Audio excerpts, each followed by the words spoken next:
हाँ जी, नमस्कार। स्वागत है आपका, आपके अपने ऑनलाइन और डिजिटल प्लेटफ़ॉर्म वेदांत क्लासेज़ में। देखो साथियों, ये क्या दिख रहा है? एक चित्र दिख रहा है। क्या है रे? ये है अमर सिंह जी का। इनका है महाराणा महाराणा अमर सिंह प्रथम। अमर सिंह, देखो, मेवाड़ का इतिहास चल रहा है और जो राणा महाराणा हुआ करते थे, तो वो तो मेवाड़ के ही हुआ करते थे। अब इसमें इतना बताऊँ क्या मैं आपको? तो आप तो सब होशियार हो वैसे। तो ये कौन है? महाराणा अमर सिंह जी। का मतलब ये है कि जो आज वाली क्लास रहेगी, ये विशेष सेशन किसके ऊपर रहेगा? इन्हीं के ऊपर रहेगा। ठीक है साथियों, देखो, अच्छे से देखना है, अच्छे से समझना है, मेरे प्रत्येक वर्ड को अच्छे से सुनना है। जो मेरी वाणी को मैं विराम दूं क्लास के एंड में, उससे पहले, विराम देने से पहले की जो चर्चा रहेगी उसको अति पूर्ण ढंग से सुनना है। तो देखो, इनसे पहले जो अपनी चर्चा रही महाराणा प्रताप को लेकर रही, जिनके बारे में तीसरी क्लास चौथी क्लास से जैसे समझदार हुए हम, मैं उसी समय से किसी ना किसी प्रकार से पढ़ा भी है, कहीं लोक गीतों में सुना भी है, कहीं भजनों में भी उनके बारे में, महाराणा प्रताप के बारे में सुना। उन्हीं के पुत्र थे अमर सिंह जी। जब दिवेर का युद्ध होता है, 82 वाला, 1582 का युद्ध होता है, उस युद्ध में इन्होंने क्या किया था? सुल्तान खां को बीच में से काटा था। ये बात भी अपनी हुई सुल्तान खां को। तो कौन था? अकबर का चाचा। ठीक है साथियों, इनके बारे में वैसे जो महत्वपूर्ण महत्वपूर्ण चर्चा थी वो अपने अच्छे ढंग से पढ़ी है, क्लासों में हमने पढ़ा है। लेकिन आज इनके बारे में थोड़ा विशेष ढंग से देखना पड़ेगा। आज इनका राज तिलक होगा। आज मतलब राज तिलक तो हो गया, लेकिन आज की क्लास में राज तिलक की बात करनी पड़ेगी। इन्हीं के समय की एक सबसे महत्वपूर्ण घटना थी मेवाड़ मुगल, या मुगल मेवाड़ संधि। यह जो घटना है, यह इन्हीं के शासनकाल की सबसे प्रमुख और सबसे महत्वपूर्ण घटना है। बाकी ये जब राजकुमार थे, युवराज थे, शासक नहीं बने, जब महाराणा प्रताप मेवाड़ के शासक हुआ करते थे, 1572 से लेकर 97 तक, 19 जनवरी 1597 में उनका जब देहांत होता है, उस समय तक जो अकबर के द्वारा शांति अभियान भेजे गए, हल्दी घाटी युद्ध हुआ, उसके बाद में भी जो अभियान भेजे गए अकबर द्वारा, उन अभियानों में पूरी पूरी भूमिका इन्हीं की भी थी। ठीक है भाई, महाराणा प्रताप जो स्वाभिमान के लिए लड़ रहे थे, अगर पिताजी वैसे हैं तो उनके पुत्र भी उसी प्रकार के होंगे। ठीक है, लेकिन उनके इनके शासनकाल की अगर एक सबसे महत्वपूर्ण घटना आपसे पूछ ले कि भाई साहब, महाराणा या राणा अमर सिंह प्रथम के शासनकाल की सबसे प्रमुख घटना कौन सी, तो वो घटना है साथियों, मुगल मेवाड़ संधि। आज संधि करवाएंगे। ठीक है, देखना जरा, मैं इन व्यक्तित्वों के, महान व्यक्तित्वों के धनी लोगों की बातें करना चाहूंगा, और उन महान व्यक्तित्व के धनी लोगों में एक नाम इनका मिलता है, जो स्लाइड में आपको दिख रहा है। बहुत ही प्यारा चित्र आपको दिख रहा है, देखना जरा। भाई ये तो बात हो गई कि महाराणा अमर सिंह की चर्चा रहेगी। देखो, इसे देखना, चर्चा किन पर रहेगी? महाराणा महाराणा दिखाई दे रहा है रे? दे रहा। सही बताओ, सही में? देखो, महाराणा अमर सिंह प्रथम,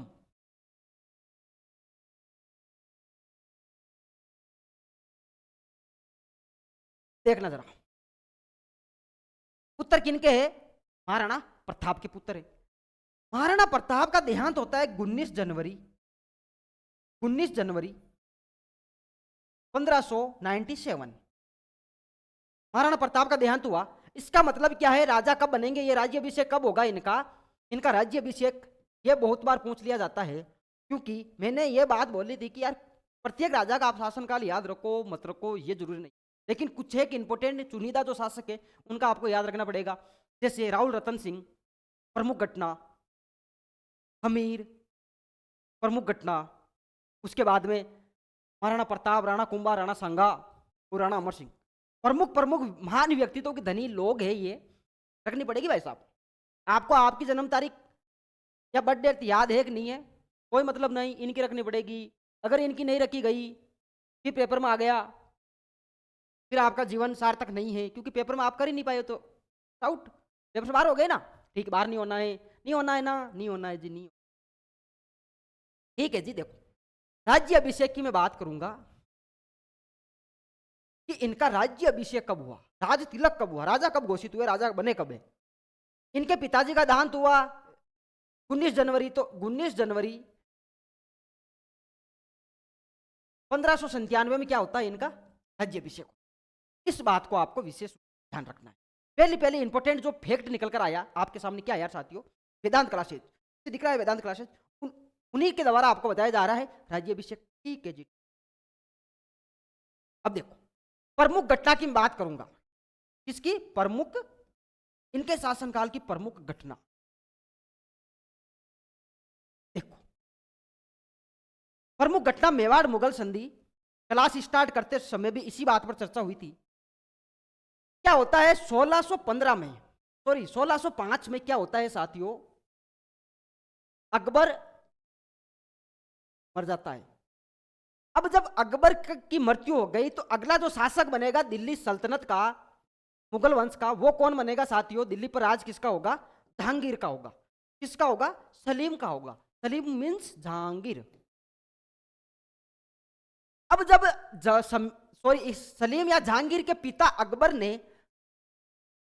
पूरे सारे दावपेच खेलने के बाद पूरे जीवन काल में, अपने शासन काल में महाराणा प्रताप को अधीन नहीं कर पाया, किसी प्रकार की कोई शांतिपूर्वक रूप से संधि नहीं कर पाया, कभी पकड़ नहीं पाया। जब गया जामटे खा के वापस आया, सेना गई जामटे खा के वापस आई। इतिहासकार तो नहीं बताएंगे, किताबों में नहीं लिखा हुआ होगा, ये बातें यही बताई जाएगी। ठीक है, ये अपने शासन काल में कभी भी इनके पिताजी को अपने अधीन नहीं कर पाया, तो ये जिम्मेदारी कौन लेगा अब कि मैं मेवाड़ जो नाक में दम कर रखा था मेरे पिताजी के, अगर मैं करूंगा तो मैं क्या करूंगा, मेवाड़ को अपने अधीन करूंगा। ये नीति किसकी थी, जहांगीर की। जहांगीर क्या करता है, 1605 में शासक बनता है। कब बना रहे, 1605 में। कौन, जहांगीर। उत्तर किसका था, अकबर का। शासक बना। जैसे ये शासक बनता है, ये क्या करता है, अपने सबसे योग्य पुत्र, भरोसेमंद पुत्र, जिसका नाम क्या है, खुर्रम, या फिर आप खुर्रम को याद नहीं रखो, शाहजहां को याद रखो। कहां, शाहजहां मीन्स खुर्रम। खुर्रम या शाहजहां को क्या कहता है कि तू मेवाड़ पर क्या कर, आक्रमण कर। तेरे दादोसा ने, अकबर ने महाराणा प्रताप को अपने अधीन नहीं कर पाया, मैं हूं, मैं ये जिम्मेदारी तुझे देता हूं। मैं जाऊंगा तो मैं तो खुद ही डरता हूं, मैं तो नहीं जाऊंगा, तू मेरा सबसे योग्य पुत्र है, भरोसेमंद पुत्र है, तू क्या कर, वहां जा। कहा, मेवाड़, और मेवाड़ पर कर आक्रमण। अगर युद्ध में हरा पाया सबसे अच्छी बात है, नहीं हरा पाया तो फिर किसी न किसी प्रकार की गोलियां देकर संधि कर ले। यह नीति किसकी थी, जहांगीर की। बोले पापा दादो सा कुछ नहीं कर पाए, आप जाने से डरते हो, मैं जाऊं तो किस मुंडे से जाऊं, कौन सा मुंडा लेके जाऊं वहां पे। दादो सा थपड़े खा के आए, मान सिंह जी थपड़े खा के आए, सुल्तान खां को भी। उन आदमी के सामने किसने चीरा, उनके सामने आप मुझे भेज रहे हो, ये कहाँ का नाई है, हे भगवान उठा लो रे, उठा ले सामरा, ऐसा कुछ बोल के क्या कर दिया, कहाँ जाने, मना करिए। लाख समझाने के बाद में सांसद बोलता ठीक है यार पापा आपने बोल दिया तो मैं चलता हूँ, देखना जरा कौन बोला, मैं चलता हूँ, मैं जाता हूँ। कहाँ जा बोलता, कहाँ जाने। जब अकबर के शासनकाल में जितने भी अभियान चलाए गए उन सेनापतियों से, और जहांगीर के शासनकाल में भी जो अभियान चले उन सेनापतियों से पूछते हैं कि आज तक तुम लोग महाराणा प्रताप या फिर अमर सिंह या फिर मेवाड़ को अपने अधीन क्यों नहीं कर? अगर ये अधीन हो गया तो सीधी सीधी बात, मेवाड़ अधीन है अपने, इनको तुम लोग अधीन क्यों नहीं कर पाए? तब वो जितने भी सेनापति थपड़े खा के आए, वो बोलते हैं हम किस प्रकार से उन्हें अपना गुलाम बनाइए या अपना दास बनाइए या फिर अपने अधीन करे। हम अधीन इसलिए नहीं कर पाते क्योंकि महाराणा प्रताप और मेवाड़ की जो जनता है वो महाराणा प्रताप और अमर सिंह के साथ में है। जबकि महाराणा प्रताप तो चले गए भाई, 97 में उनकी मृत्यु हो गई, लेकिन वो जनता है जो महाराणा प्रताप के पहले साथ थी, वही जनता कौन है, अब अमर सिंह के साथ है।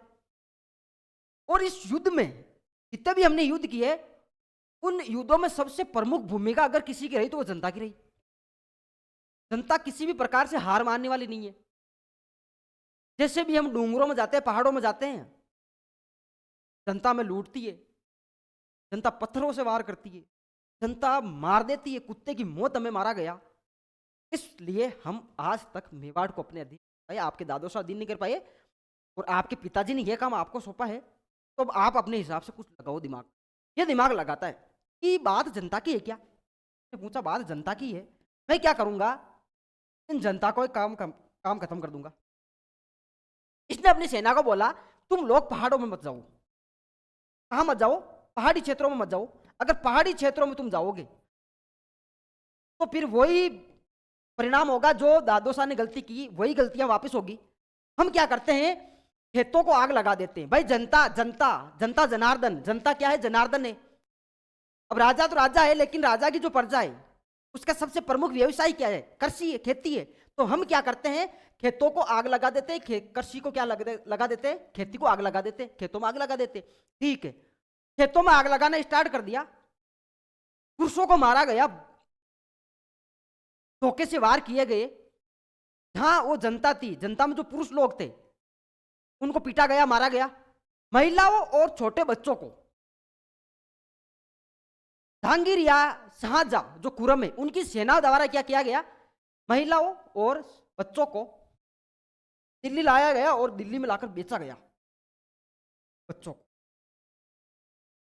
इस प्रकार की नीति अपनाएंगे, पहाड़ों में जाना नहीं है, खेतों को आग लगानी है। खेतों को जब आग लगा देंगे, कृषि को जब आग लगा देंगे, मारवाड़ ही नहीं अपितु संपूर्ण राजस्थान में अगर प्रमुख व्यवसाय है, मैं राजस्थान में की बात क्यों कर रहा हूं, मैं संपूर्ण भारत की बात करूंगा। अगर अर्थव्यवस्था में सबसे बड़ा योगदान कृषि का है, पहले भी कृषि का था, ठीक है, तो कृषि है, कृषि को खेती को आग लगा दो, अपने आप जनता अपनी गुलाम होगी। जब जनता अपनी गुलाम होगी, और सबसे बड़ा अगर अमर सिंह जी का पावर पॉइंट अगर कोई है, प्लस पॉइंट अगर कोई है, पॉजिटिव थिंकिंग अगर कोई है, तो वो कौन है, जनता। अब जब जनता ही अपनी होगी, जनता को हम अनेक प्रकार के कष्ट देंगे, निरसंसता के साथ उनके साथ दुर्व्यवहार किया जाएगा, उनकी महिलाओं को, उनके बच्चों को दिल्ली लाकर बेचा जाएगा, तो अमर सिंह जी अपने आप झुक जाएंगे। अमर सिंह जी की क्या कर दो, इनडायरेक्टली कमर तोड़ दो। एक महान शासक कौन होता है, महान राजा कौन होता है, जो अपना नहीं अपनी प्रजा की सोचे। भाई जो राजा अपनी सोचने लग जाए वो राजा कहीं का, वो तो मंत्री कहलाएगा। ठीक है, तो राजा जो अपनी नहीं सोचे, अपने परिवार को साइड में रखे, अपने परिवार को महत्व नहीं देकर प्रजा को महत्व दे, महान योद्धा वो है, महान शासक वो है। ठीक है, महाराणा प्रताप वैसे, पूरा मेवाड़ वैसा, लगभग लगभग आधा राजस्थान वैसा, आधे राजस्थान के शासक वैसे। तो सबसे इंपॉर्टेंट बात क्या है, सबसे इंपॉर्टेंट बात है जनता को क्या करो, अपने अधीन कर लो। जनता की कमर तोड़नी है तो खेती को आग लगा दो, गांवों को जला दो, उनके घरों को जला दो, महिलाओं को और बच्चों को दिल्ली लाकर बेच दो। ठीक है भाई साहब, इस प्रकार की योजना शाहजहां ने बनाई या खुरम ने बनाई, और इसी योजना के मुताबिक, इसी स्टेप बाय स्टेप इस योजना को अपनाते गया। इस योजना में वो सफल भी हो गया। जब बात आ गई भाई साहब इन लोगों पर, इन जनता पर, पुरुषों पर यह बात आ गई कि हमें मारा जा रहा है, हमारी महिलाओं और हमारे बच्चों को वहां ले जाकर बेचा जा रहा है, और हम अगर जी रहे तो किसके लिए जी रहे, अपने परिवार के लिए जी रहे। अब अपनी महिलाओं को, अपने बच्चों पर यह बात आ गई, तो अब क्या करना है, अब युद्ध नहीं किया जा सकता। इतने दिन चलो ठीक है, राणा सांगा से लेकर कुंभा, कुंभा के बाद में विक्रमादित्य वगैरह ये सारे, सॉरी राणा सांगा से पहले कुंभा, ठीक है, रायमल, विक्रमादित्य, राणा सांगा, फिर महाराणा प्रताप, ये जो खानवा की युद्ध से लेकर यहाँ तक की घटना, 90-100 साल की ये घटना, इस 90-100 साल की घटना में मेवाड़ पूरी तरह से युद्धों में उलझा हुआ था। जनता भरपूर तरीके से साथ दे रही थी, जनता इन महाराणाओं के साथ थी। आप आगे, आप हमारा नेतृत्व करो, हम आपके पीछे हैं, किसी भी प्रकार के युद्ध में हम डरने वालों में से नहीं है, लड़ेंगे। युद्ध का परिणाम किस प्रकार का रहेगा वो नहीं सोचना है, युद्ध लड़ना है तो लड़ना है बस। अधीनता किसी की हम स्वीकार नहीं करेंगे, प्राण जाए पर वचन ना जाए, वही बात बोलकर ये जनता तैयार थी। लेकिन अब जब जनता पर बात आ गई, जनता के लुगाई टावरों पर बात आ गई, तब ये जनता क्या करती है? ये जनता भाई साहब सीधे सीधे निकलती है कहाँ? जनता निकल गई सामंतों के पास गई। अब भाई जनता सीधे राजा से बात कैसे करे? सामंतों से बात करे। सामंतों से बात की, सामंत सीधे सीधे किन से बात करेगा? भाई राजाओं से बात करेगा। तो सामंतों ने राजा से बात की। सामंतों ने किससे बात की? राजा से। राजा से बात नहीं करके राजा की युवराज थे करण सिंह से बात करते हैं। किनसे? करण सिंह से। भाई अगर राजा से बात करनी है जनता को, तो जनता किसको पैगाम देगी? ये सामंतों को। सामंत वो बात अपनी राजा तक पहुंचाएंगे। ये बात करण सिंह को बोला गई। करण सिंह कौन थे? देखना जरा, करण सिंह कौन थे? करण सिंह थे अमर सिंह के युवराज, प्रिंस ऑफ अमर सिंह। ठीक है। करण सिंह जी को बोला गया कि जनता अब किसी भी परिस्थिति में हमारा साथ देने को तैयार नहीं है। जनता की लुगाई टावरों पर ये बातें आ गई है, उनकी महिलाओं को, उनके बच्चों को दिल्ली ले जाकर बेचा जा रहा है, खेतियों को आग लगाई जा रही है। अब किसी भी परिस्थिति में जनता अपने साथ नहीं रहेगी। इतने टाइम तक 90-100 साल की जो जर्नी रही, इस जर्नी में जनता हमारे साथ थी, और हम जो अब युद्ध करेंगे तो युद्ध की परिस्थिति में हम है भी नहीं। जनताओं को मद्देनजर रखते हुए, जनता के सुख को मद्देनजर में रखते हुए करण सिंह ये बात अपने पिताजी को बोलते हैं कि पापा, मेरे पिताश्री, मेरे अन्नदाता, अब क्या करना पड़ेगा? मुगलों से संधि करनी पड़ेगी। इनसे संधि करनी पड़ेगी, संधि करनी पड़ेगी। अमर सिंह जी ने बोला, मुझे पता है मैं किसका पुत्र हूं। मैं उन महान योद्धाओं का पुत्र हूं, और उन महान योद्धा का पुत्र हूं जो अपने पूरे संपूर्ण जीवन काल में कभी भी अकबर के अधीन नहीं हुए, उसकी गुलामी स्वीकार नहीं की, खुद भूखे रह गए, लेकिन अपनी जनता की पहले सोचा। और तू आज मुझे, मेरा ही पुत्र, उनका पोता, तू मुझे आज मुझे ये बोल रहा है कि मैं मुगलों की अधीनता स्वीकार कर लूं या उनके साथ संधि कर लूं? बेटा मैं ऐसा नहीं कर सकता। तब ये जनता वाली सारी आग वाली एक कहानी सुनाई गई कि पिताजी इस प्रकार का अपने राज्य में शासन की व्यवस्था है पूरी तरीके से भंग हो चुकी है। शाहजहां खेतों को आग लगा रहा है, महिलाओं बच्चों को बेच रहा है, दिल्ली जाकर पुरुषों को मार रहा है, संस्था के साथ वो न्याय कर रहा है, क्या करे? तब अमर सिंह जी बोलते, चल भाई ठीक है, जो तुझे लगता है वो तू कर। जनता की देखते हुए अमर सिंह जी राजी नहीं थे इन बातों से, गलानी फील कर रहे थे, गिल्टी फील कर रहे थे, उन्हें गलानी हो रही थी। इन बातों से वो राजी नहीं थे संधि करने से, क्योंकि वो उन महान योद्धा के पुत्र है। वो सोच रहे थे कि मैं जब ऊपर जाऊंगा, जब मेरी मृत्यु होगी, मैं अपने पिताजी को किस प्रकार का मुंह लेकर उनके सामने जाऊंगा, मैं पिताजी को जवाब क्या दूंगा? तो मैं युवराज था तभी मैंने कभी हार नहीं मानी। मैं दिवेर के युद्ध में इस प्रकार से लड़ा, हल्दी घाटी युद्ध में मेरी महत्वपूर्ण भूमिका रही। मैं यार ये नहीं कर सकता। फिर भी करण सिंह जी के और सामंतों के लाख समझाने पर, सरदारों को लाख समझाने पर, जनताओं को मद्देनजर रखते हुए, प्रमुख जो कारण था जनता, प्रमुख कारण जनता थी, उनको मद्देनजर रखते हुए उन्होंने एक ही बात का निर्णय लिया, भाई क्या करते हैं, कर ही लेते हैं। इस बात का ध्यान रखना, अब मैं पढ़ाऊंगा मेवाड़ मुगल संधि पे लिखना है। इतनी देर कोई लिखने वाली बात नहीं थी, समझने वाली बात थी। ठीक है, रगो रगों में मेवाड़ है भाई साहब। ठीक है, देखो फिर ध्यान रखना आप। मैं लिख रहा हूँ मेवाड़ मुगल संधि, मुगल मेवाड़ नहीं लिखूंगा, पहले मेवाड़ को लिखूंगा। अब आप जो लिखो उचित लगे वो लिख ले, मेवाड़ मुगल संधि।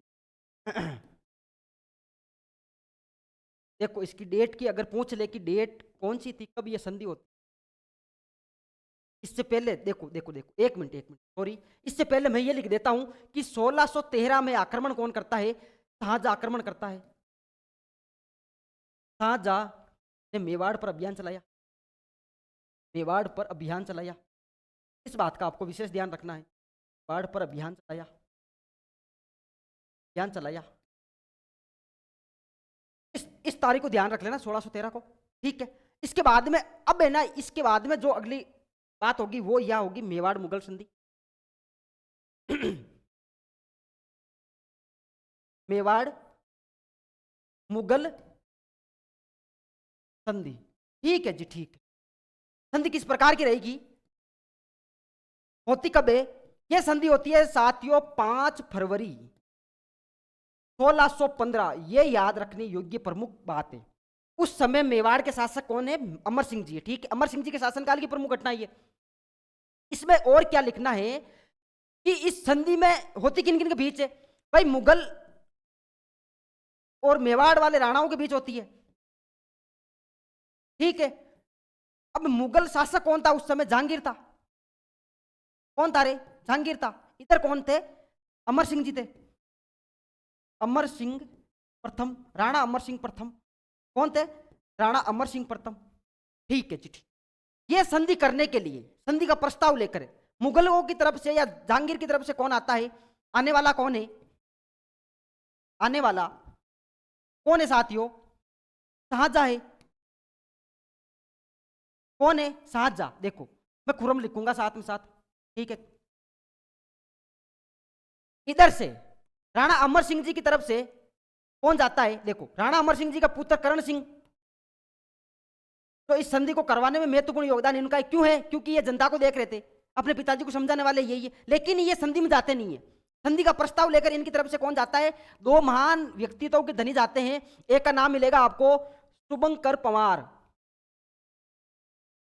शुभंकर पंवार, ठीक है जी, ठीक। दूसरा एक नाम मिलेगा आपको हरिदास जाला, हरिदास जाला। ये 2 महान व्यक्तित्वों के धनी कहां जाते हैं, संधि के लिए जाते हैं। इधर से कौन आया, इधर से आया शाहजहां या खुरम। इन बातों का ध्यान रखना। संधि होती कब है, 5 फेब 1615, ठीक है। संधि कौन सी है, मेवाड़ मुगल संधि। किनके शासनकाल की है, मेवाड़ के शासक कौन है, राणा अमर सिंह प्रथम, ठीक है। देखो आगे बढ़ता हूं, आगे बताऊंगा। इसमें संधि हो गई जी, संधि हो गई। दोनों तरफ से कौन कौन आए, ये बातें भी हो गई। संधि की शर्तें किस प्रकार की रखी गई, देखो संधि की कुछ शर्तें रखी गई। शर्तें किस प्रकार की रखी गई, शर्तें ये रहेगी भाई साहब, मेवाड़ का राणा कभी भी दरबार में उपस्थित नहीं होगा, मुगल दरबार में उपस्थित नहीं होगा। कहने का मतलब राणा नहीं जाएगा, राणा नहीं होगा, ठीक है जी। या मैं पूरा लिख दूं, राणा उपस्थित नहीं होंगे, फिर कौन होगा, कोई ना कोई तो होना चाहिए ना। ऐसे तो संधि कई की, ठीक है जी। राजकुमार या युवराज उपस्थित हो सकते हैं, राजकुमार उपस्थित होगा, होगा, ठीक है जी, ठीक। अब जब संधि हो गई तो संधि का मतलब मित्रता, संधि मतलब मित्रता। कभी भी मुगलों का युद्ध हो, राणा क्या करेगा, अपने खुद तो आएगा नहीं ना, युवराज जा रहा है तो राणा क्या करेगा, अपने युवराज को 1000 घुड़सवार देकर भेजेगा। कितने हजार, 1000 घुड़सवार, घुड़सवार युवराज लेकर जाएगा।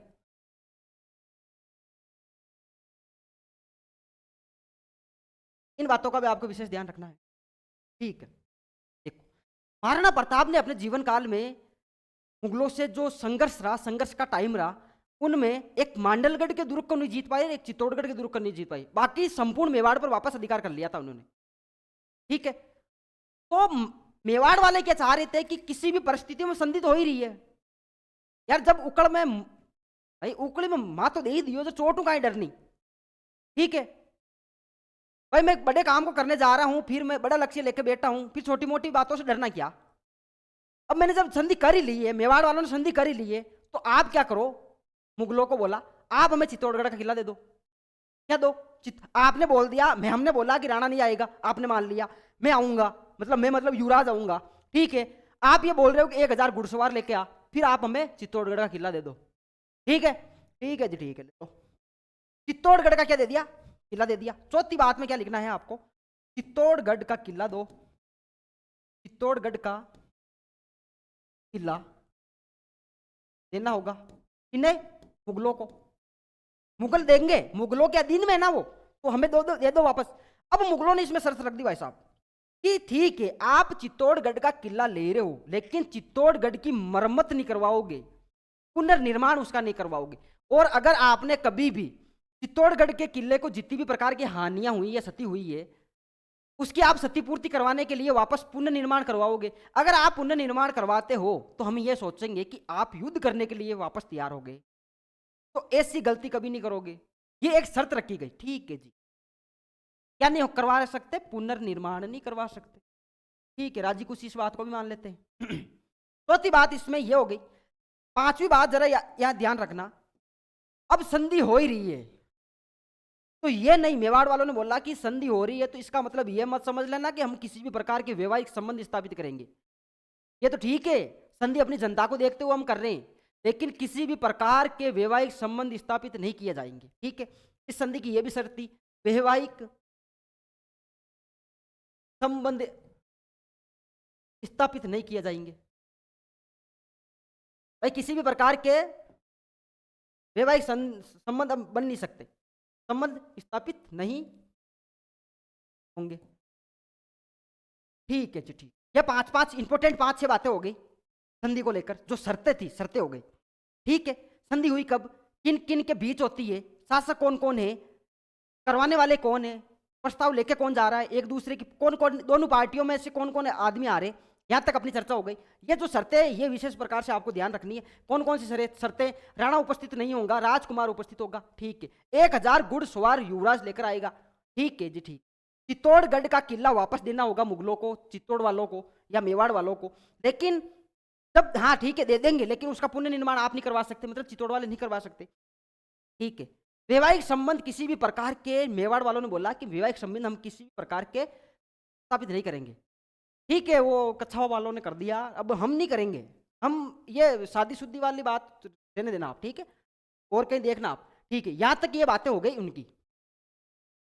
इस समय मेवाड़ की सबसे प्रमुख घटना अमर सिंह जी के शासनकाल की अगर कोई थी तो ये संधि थी भाई। ये संधि इंपॉर्टेंट इसलिए बन जाती है क्योंकि वो मेवाड़ जो संघर्षों के दौर से चला आ रहा है, तब जब संधि हो गई, संधि हो गई तो एक इतिहासकार थे टॉमस रो। कौन? Thomas Roe. ये पूछा गया, टॉमस रो जहांगीर के दरबार में आए हुए थे। किनके दरबार में? जहांगीर के दरबार में। थे कौन? आए कहां? अंग्रेज थे, अंग्रेज राजदूत थे, जेम्स प्रथम के राजदूत थे, ये आए हुए थे, जहांगीर के दरबार में थे। जहांगीर ने बोला, जहांगीर क्या करता भाई, अब तो युवराज उपस्थित हो सकता। करण सिंह वहां दरबार में गए हुए थे, जैसे ही करण सिंह जी दरबार में जाते हैं, टॉमस रो भी वहां पर था। जहांगीर गले मिलता है, हग वग करता है, पास में बिठाता है, बाकी सब चाय पी रहे, इनको कोल्ड कॉफी पिला रहा है, बढ़िया पाइनएप्पल का जूस वगैरह पिला रहा है, बढ़िया सेवा कर रहा है करण सिंह जी की। करण सिंह जी की जैसे सेवा कर रहा है, टॉमस रो सोचा यार आदमी कौन है यार, ये बाकी सारे बेटे हैं, इनमें बहुत सारे युवराज है, बहुत सारे राजा महाराजा है, और ये आदमी कौन है जिसकी इतनी सेवा चाकरी हो रही है, और इसको ज्यादा तवज्जो जहांगीर क्यों दे रहा है। तब टॉमस रो अन्य दरबारियों को पूछता है कि यार आदमी है कौन? बोला करण सिंह है। बोले कहाँ के हैं? बोले मेवाड़ के हैं। बोले क्या हुआ? अरे हाल ही में संधि हुई। टॉमस रो को वो बोलते हाल ही में संधि। ओहो, फिर तो जीत लिया होगा, मेवाड़ को जीत लिया होगा। हमने भी सुना है कि आपके दादा परदादा काफी टाइम से लड़ रहे हैं, बाबर लड़ रहा है, जीत नहीं पाया, अच्छे ढंग से मेवाड़ पर कब्जा नहीं कर पाए, अपना आधिपत्य स्थापित नहीं कर पाए। अकबर है वो भी नहीं कर पाए। हुमायूं का तो कहना ही क्या था, वो तो साइड वाली कहानी है, अकबर नहीं कर पाया। हाँ यार आप तो गजब निकले जहांगीर, आपके राजा जो शासक है जहांगीर सुल्तान बहुत गजब निकले, मेवाड़ को हरा दिया। बोले साइड में ले जाके बोलते हैं, जैसे ले गए साइड में, बोले कहीं का हरा दिया, हराया वराया कुछ नहीं, किसी को बताना मत बाहर जाके, और ऐसे ही संधि हुई है, राजीव हुआ है ऐसे ही, दूसरे के बीच में ऐसे संधि हुई है। हाँ कह रहा है, 5 शर्तें तो वैसे रख दी उन्होंने।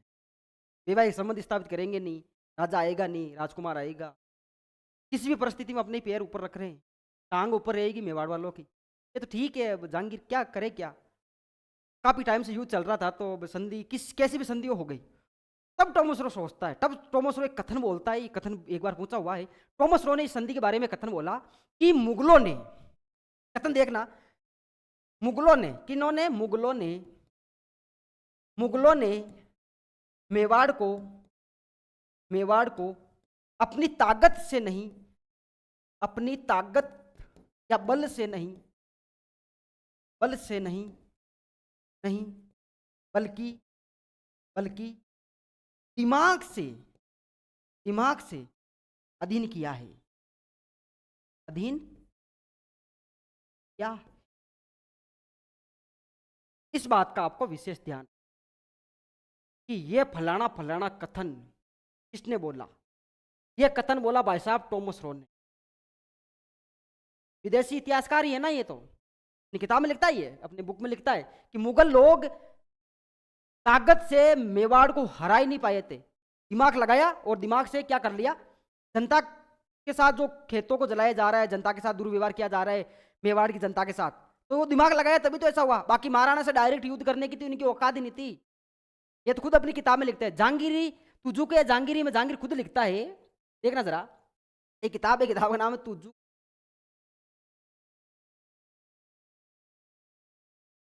ये जहांगीरी, ये जहांगीर की खुद की आत्मकथा है। इसका लेखक खुद जहांगीर है। जहांगीर ये लिखता है इस किताब में कि एक बार करण सिंह के, वो बहुत अच्छे शिकारी थे, शिकार खेलने का बहुत प्यारा शौक था उन्हें। एक बार क्या होता है कि हम शिकार खेलने के लिए गए हुए थे, मैं, जहांगीर और करण सिंह। जब शिकार खेलने के लिए गए तब करण सिंह जी ने मुझे बोला कि वहां निशाना लगाओ आप, ये शिकार है, इस शिकार पर एक ही बार में वार होना चाहिए, निशाना लगाओ आप। तब जहांगीर बोलता है कि उस समय विपरीत हवा चल रही थी, हवा अपने पक्ष में नहीं थी, हवा फेर बदल रही थी, इधर से उधर हवा चल रही थी, हवा का एक फिक्स भाव नहीं था कि इधर ही बहना है, इधर आती इधर आ जाती, इधर ऐसे ऐसे घूम रही थी हवा। तब मैंने अपने अल्लाह ताला को याद किया, हे अल्लाह ताला, हे अल्लाह, आज इस करण सिंह के सामने मेरी इज्जत रख देना, मेरी लाज रख देना। और एक ही बार में करण सिंह ने कमेंटमेंट तो कर दी कि एक ही बार में तू क्या कर, शिकार कर। और वो तो करण सिंह तो शिकारी थे ही, वो तो ऐसे ऐसे घूम के ऐसे वार लगा देते, ऐसे शिकारी थे। तो मैंने अपने अल्लाह ताला को याद किया और अल्लाह ताला को बोला, हे अल्लाह ताला, आज आप ही लाज रख दो, बाकी इस राजकुमार के सामने मेरी बेइज्जती हो जाएगी। और अल्लाह ताला ने एक ही बार में, एक ही बार मैंने एक ही बार किया, एक ही बार में वो जो शिकार पर लक्ष्य था वो लक्ष्य को मैं भेद पाया। और अपनी मेरी जो अपनी मेरी मेरे पास जो प्रिय बंदूक थी, वो प्रिय बंदूक मैंने करण सिंह को बाद में भेंट की। इसका मतलब क्या है, समझे कुछ? इसका मतलब यह है कि करण सिंह, अमर सिंह, राणा प्रताप किसी भी परिस्थिति में जहांगीर वांगीर को तो ऐसे साइड में रखते, हर कला में आगे थे मेवाड़ वाले। और डायरेक्ट तो ऐसे तो नहीं लिखा कभी जहांगीर ने, जहांगीर इसमें किताब में यह भी लिखता है कि बहुत बार मेरे पिताजी गए, हम गए, हमारे सेनापति गए, लेकिन हम वहां जीत नहीं पाए। ऐसा तो नहीं लिखता है, लेकिन ऐसा लिखता है कि वहां जाकर किसी भी प्रकार से वो युद्ध हमारे पक्ष में नहीं रहा, कुछ ना कुछ घटना वहां घटित हो गई। ऐसे बहाने बहाने बना बनाकर उस किताब में लिखता है ये सारी चीजें। कौन? जहांगीर। इतिहासकार ठीक है यार, इतिहासकारों ने लिख दिया, इतिहासकारों का काम था, कवि थे, कवि ने कल्पना कर ली। लेकिन अब हम तो इन बातों को समझ पा रहे हैं ना कि भाई जहांगीर खुद इन बातों को स्वीकार कर रहा है, भाई डायरेक्ट नहीं तो इनडायरेक्ट वो बातों का पता चल रहा है। जब पढ़ेंगे तो पता चलेगा, हाँ ये बात, ये बोलना ये चाह रहा है लेकिन ये बोल नहीं पा रहा है, खुद की किताब में इतना गहरा इसे नहीं बोल पा रहा है। ठीक है, ठीक है जी भाई साहब, ये जहांगीरी में ये खुद लिखता है। इस संधि के बाद क्या होता है, अमर सिंह जी के समय हुई थी। इस संधि के बाद क्या होता है कि अमर सिंह जी को इस प्रकार की गलानी होती है, इनको अमर सिंह जी को, अमर सिंह जी इतने शर्मिंदगी महसूस करते हैं कि यार मैं वो पुत्र हूँ, उन राणा का पुत्र हूँ जो अपने जीवन काल में कभी भी अधीनता स्वीकार नहीं की, और आज मेरे शासन काल में मेवाड़ एवं मुगलों के साथ संधि कर रहा है। तो इन्होंने अपना राजपाट छोड़कर कहाँ चले गए थे? नौ चौकी की पाल पर चले गए। नौ चौकी नामक स्थान पर चले गए, नामक स्थान पर।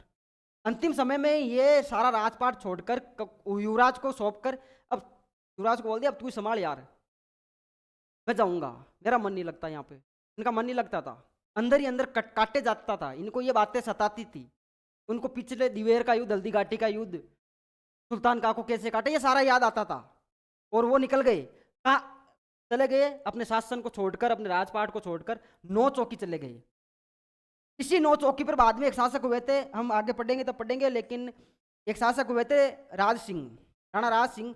और राज सिंह ने क्या करवाया? इसी नौ चौकी पर एक झील का निर्माण करवा दिया, राज संबंध जी। राज संबंध जगह कहाँ है भाई? ये झील राज संबंध में ही है, ठीक है। नौ चौकी पाल पर इसी झील का ये निर्माण करवाते। इसी स्थान पर जाके चले गए थे कौन? अमर सिंह जी। और 1620 में इनकी क्या हो जाती है? मृत्यु हो जाती है। बात का याद रखना कि इनकी जो मृत्यु होती है, अमर सिंह जी की जो मृत्यु होती है, देखना अमर सिंह जी की मृत्यु, अमर सिंह प्रथम, प्रथम राणा अमर सिंह प्रथम की मृत्यु कब हुई तेरे? मृत्यु होती है 1620 में, ठीक है। आहड़ में इनकी छतरी है, आहड़ में इनको जलाया गया। आहड़ जगह कहाँ है? उदयपुर में ही है। आहड़ उदयपुर में इनको जलाया गया है, वहीं क्या है? इनकी छतरी है। छतरी कहाँ है राणा अमर सिंह की? इस बात का ध्यान रखना, आहड़ में है, आहड़ उदयपुर। अब आपको बार बार यार मेवाड़ के अमर सिंह जी के बाद में जो भी महाराणा हुए उनकी छतरियां याद करनी नहीं भाई, ठीक है। महाराणा प्रताप, राणा प्रताप की बारडोली में है, उदयपुर में जगह है वो, है ना। तो मैंने राष्ट्र संबंध बताया, वो नई अपडेट के अनुसार बताया, लेकिन वो उदयपुर में ही जगह है।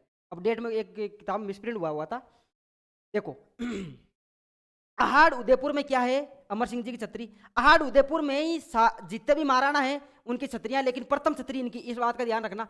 आहड़ है ना, आड़ जगह, आहड़ में क्या है? मेवाड़ के महाराणाओं की छतरी, इस बात का ध्यान रखना। मेवाड़ के महाराणाओं की छतरी, महाराणाओं की छतरियां। प्रथम छतरी किनकी है यहाँ पर? आहड़ में अमर सिंह जी की, बात का ध्यान, ठीक है। 1620 में इनकी मृत्यु हो जाती है। आहड़ उदयपुर में क्या होता है साथियों? इनका देहांत, सॉरी, इनको जलाया जाता है, इनका अंतिम संस्कार होता है, और वहीं इनकी क्या है? इस बात का विशेष ध्यान रखना। अब देखो, अब अगर आपसे अच्छे वाले पेपर में, देखो ऑब्जेक्टिव वाले में तो ऐसा नहीं पूछा जाता, लेकिन कोई आरएस वारएस की तैयारी कर रहा, प्री में अक्सर सवाल पूछा जा सकता है, जो संधि हुई थी उसका इफेक्ट क्या था, उसका महत्व किस प्रकार, बाद में इसका महत्व, इस संधि का महत्व क्या रहा था। देखो, महत्व की मैं बात करूंगा इस संधि को लेकर। मेवाड़ मुगल संधि, मेवाड़ मुगल संधि, मुगल संधि के महत्व। देखो, एक महत्व तो यह निकला कि भाई इतने टाइम से जो मेवाड़ युद्धों में उलझा हुआ था, शांति का समय आया, शांति व्यवस्था स्थापित हुई। पहली बात मैं लिख सकता हूं कि क्या हुआ? शांति व्यवस्था स्थापित हुई। अब जब शांति व्यवस्था स्थापित हो गई, युद्ध करने ही नहीं है, तो राजा बेटा बेटा क्या मारेगा क्या? भाई राजा कुछ ना कुछ तो करेगा, युद्ध तो करने ही नहीं है ना। अब युद्धों में तो उलझा हुआ था मेवाड़ एक समय में।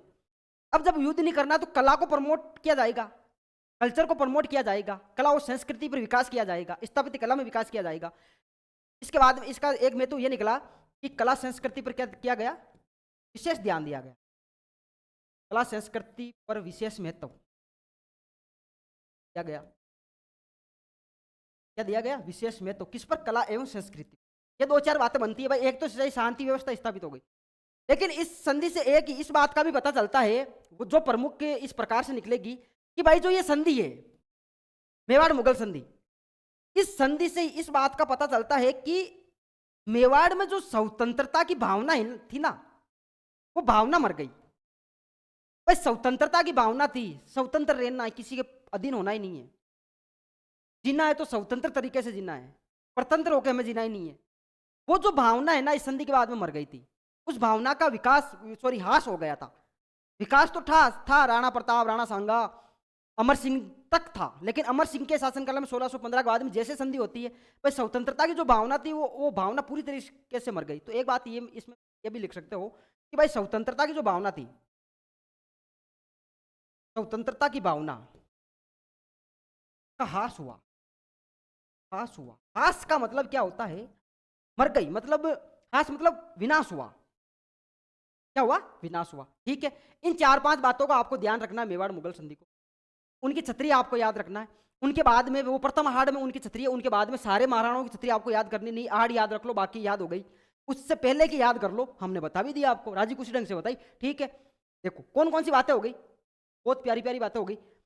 मेवाड़ मुगल संधि की तारीख याद रखना, मुगल शासक कौन था, मेवाड़ शासक कौन था, कौन गया, शर्तें क्या क्या थी, शर्तें विशेष रूप से ध्यान रखना है भाई साहब, ये शर्तें थी। टॉमस रो का कथन क्या था, इस पे तो विशेष फोकस डालना है, टॉमस रो का कथन क्या था। ठीक है साथियों, ये जो बातें हैं ये इस क्लास में है अमर सिंह जी के बारे में। अब जो अगले शासक पढ़ेंगे वो राजकुमार है, अभी तो आज तो राजकुमार, कल वो शासक बन जाएंगे क्योंकि कल ही हम पढ़ाएंगे। ठीक है, कल उनके बारे में चर्चा कर रहेगी पूरी पूरी महाराणा करण सिंह को लेकर, और वो जो पढ़ेंगे वो अगली वाली क्लास में पढ़ेंगे। ठीक है साथियों, तब तक अच्छे से पढ़ाई करो, स्वस्थ रहो और लाइफ को एंजॉय करो। ठीक है साथियों, धन्यवाद, जय हिंद, जय भारत।